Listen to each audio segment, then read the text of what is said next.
বন্যায় ডুবে গেছে শহর, পানিতে তলিয়ে গেছে ঘরবাড়ি, রাস্তাঘাট, দোকানপাট। এ যেন ভয়াবহ জলাবদ্ধতার দুঃস্বপ্নে আটকে পড়া মেক্সিকো।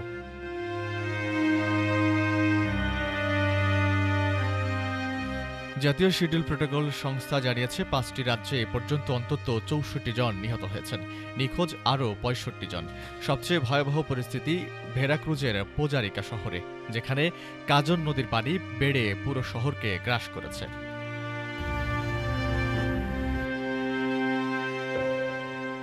ভিডিও ফুটেজে দেখা যাচ্ছে বন্যার পানিতে ডুবে গেছে ঘরবাড়ি, আসবাবপত্র ভেসে যাচ্ছে পানির স্রোতে। অনেক মানুষ আশ্রয় নিয়েছেন ছাদে কিংবা উঁচু স্থানে। স্থানীয় এক বাসিন্দা বলেন, প্রথমে আমরা বিশ্বাস করিনি, কিন্তু যখন সাইরেন বাজলো তখন ঘরের সামনে পানি এসে দাঁড়িয়েছে। যা কিছু ছিল সব হারিয়েছি, গদা, চুলা, ফ্রিজ কিছুই নেই।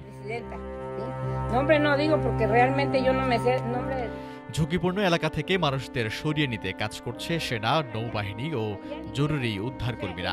চলছে মাটি ও ধ্বংসস্তূপ অপসারণের কাজ।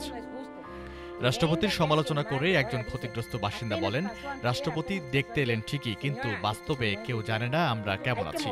সবকিছু নষ্ট হয়ে গেছে, দুর্গন্ধ ছড়াচ্ছে। আমরা সাহায্য চাই।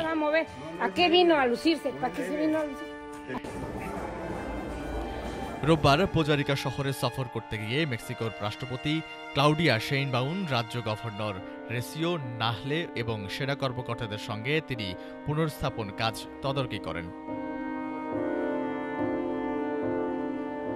রাষ্ট্রপতি ক্লাউডিয়া শেইনবাউন বলেন, আমরা ধ্বংসের মাত্রা বুঝতে পারছি। প্রতিরক্ষা বাহিনী, নৌবাহিনী ও প্রশাসনের সহায়তায় পুনর্স্থাপন কাজ দ্রুত সম্পন্ন করা হবে।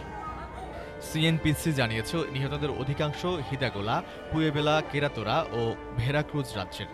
সরকার জানিয়েছে, ক্ষতিগ্রস্ত সব এলাকায় উদ্ধার ও ত্রাণ কার্যক্রম চলবে আগামী কয়েকদিন জুড়ে। অবিরাম বৃষ্টি থেমে গেলেও পানিবন্দী মানুষের দুর্ভোগ এখনও শেষ হয়নি। সরকারের আশ্বাস, কেউ একা থাকবে না। Desk report, Dhaka today.